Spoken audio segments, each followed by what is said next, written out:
The Sex and Ethics Framework was developed in response to young people saying that they felt current sexuality education really didn't help them make decisions. And they wanted to know how to make decisions, like how to decide if they wanted to have sex or not, and also how to do things like consent and working out how to manage relationships. The framework I've developed has got 4 steps. The first step is caring for the self.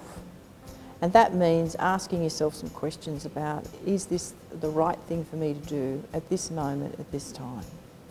And that helps people with their decision making, to put themselves right in the middle of that.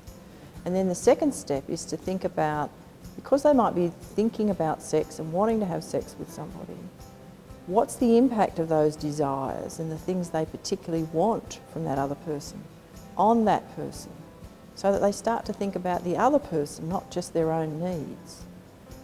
Then the third part of the framework is an idea about negotiating. So asking, having a dialogue with another person. And that can be non-verbal as well as verbal, trying to assess what it is that somebody wants out of a situation. And then the fourth thing would be a reflection around this whole process.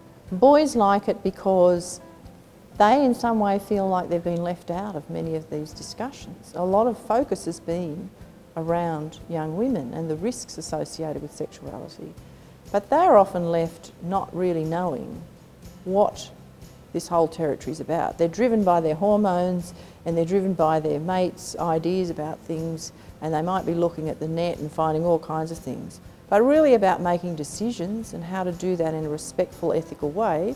And a lot of young men are ethical and respectful. They're not given the skills to know how to do that. So they've responded really well.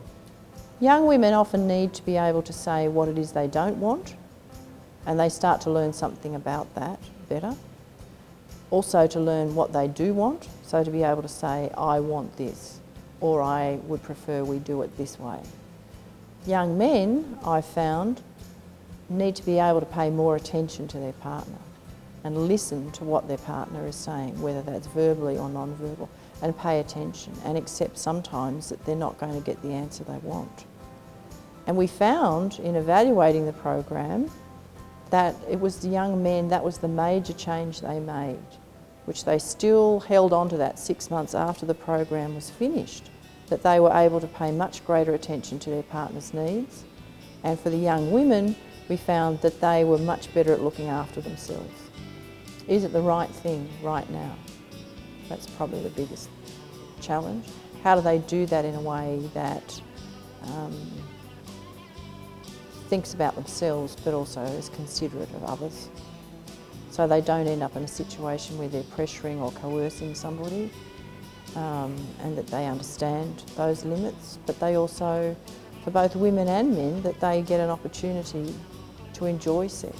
Whether they're same-sex attracted or opposite sex attracted, that they have an opportunity to explore the joys of sex as well as some of the pain associated with that, often the emotional pain. I think one of the things we've failed to do is to actually bring young people into the complexity of that conversation. So we've tended to say to them, this is the way it is, this is the truth. Depending on what your value system is as a teacher or as an educator, you will give a certain set of kind of classes. I would like to see a much more open discussion with people saying, look, this is really complex, it's really messy, people have lots of different views about it, but using an ethical framework helps you navigate some of those processes a little better. Sexuality develops over our lifetime, and it's not a one-off kind of process. We're constantly learning. I think we do young people a disservice if we don't tell them that. A lot of young people are sexually active. There are a lot who aren't, and it tends to get a bit, I think the figures get a bit messed up there really. And so it does help them, I think, actually understand something about what's right for them at that particular moment, whether that's to do with faith, cultural background, family issues, or they just don't feel that that's what they want to do right now. They might have other priorities in their life. Then that can help them understand that and have a very clear sense of it.